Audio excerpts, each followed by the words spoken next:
Hello সবাই, কেমন আছো? আমরা অনেক ভালো আছি। তো আবারও চলে এসেছি নতুন একটা ভিডিও নিয়ে। তো গাইস, দুবাইতে বেশ কয়েকদিন ধরে খুব বৃষ্টি হচ্ছে। আর কালকে শুধু বৃষ্টি হয়নি, বৃষ্টির সঙ্গে অনেক ঝড়ও হয়েছে। আর আশা করি তোমরা যারা দুবাইতে আছো অবশ্যই সেফ আছো। তো গাইস, আমি যখন প্রথমবার দুবাইতে এসেছিলাম 2023 সালে, তখন এত ঝড় বৃষ্টি ছিল না।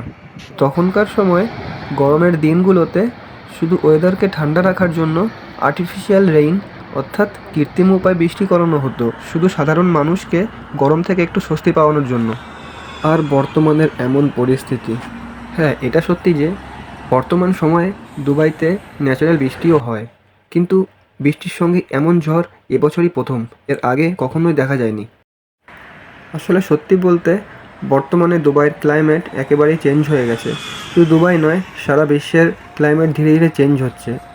তো একটু গভীরভাবে দেখলে এর পেছনে কোনো না কোনোভাবে আমরাই দায়ী, কারণ আমরা বিশ্ব উষ্ণায়নের ব্যাপারটা নিয়ে সবসময় আন্ডার এস্টিমেট থাকছি।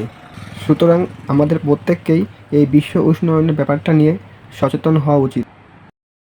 তো গাইস, এতদিন দুবাইতে আছি, প্রায় 3 বছরের ওপর হয়ে গেছে দুবাইতে আছি। তো আমি আমার ফার্স্ট এক্সপিরিয়েন্স যে এরকম ঝড় আমি দুবাইতে প্রথমবার দেখলাম।